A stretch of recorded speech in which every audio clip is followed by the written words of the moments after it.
Prima la richiesta del procuratore generale della Cassazione, poi il via libera della Suprema Corte. Ci sarà un appello bis per Lorenzo Marinelli e Daniel Bazzano, condannati nel 2020 per gli spari che hanno cambiato la vita di Manuel Bortuzzo. Un nuovo processo per i due imputati rei confessi. La Cassazione ha ordinato alla Corte d'Appello di Roma di riesaminare la sussistenza o meno della circostanza aggravante della premeditazione. Si apre così la possibilità di un ulteriore sconto di pena per i due responsabili, condannati per il tentato omicidio di Manuel alla pena di 14 anni e 8 mesi, ridotti in appello rispetto al primo grado, quando la pena inflitta era di 16 anni.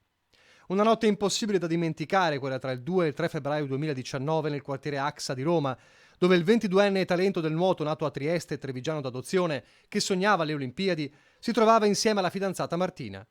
Un raid punitivo in seguito a una rissa alla quale Manuel era totalmente estraneo. Quel proiettile alla schiena, la corsa disperata in ospedale, la paralisi, che non ha però fermato la voglia di vivere del giovane, capace di continuare ad allenarsi, di scrivere un libro sulla sua vicenda, prossimo a diventare un film, e oggi tra i protagonisti favoriti alla vittoria nel Grande Fratello VIP. La responsabilità di Marinelli e Bazzano è assodata, ma è il dubbio sulla premeditazione a far scattare un nuovo processo. Eppure, secondo i giudici dell'appello, quel dramma fu proprio il frutto di un raid premeditato, un'azione scellerata messa in atto con l'intenzione di uccidere. A sparare fu Marinelli, che era a bordo di un motorino con Bazzano. La sventagliata di almeno 3 colpi fu messa in atto, si lesse negli atti, come attività ritorsiva e dimostrativa dopo una rissa avvenuta presso il locale dove si trovava anche Manuel, che nel pub aveva trascorso la serata senza prendere parte alla rissa. Il raid dei due condannati mirava a rimarcare il potere su quella piazza.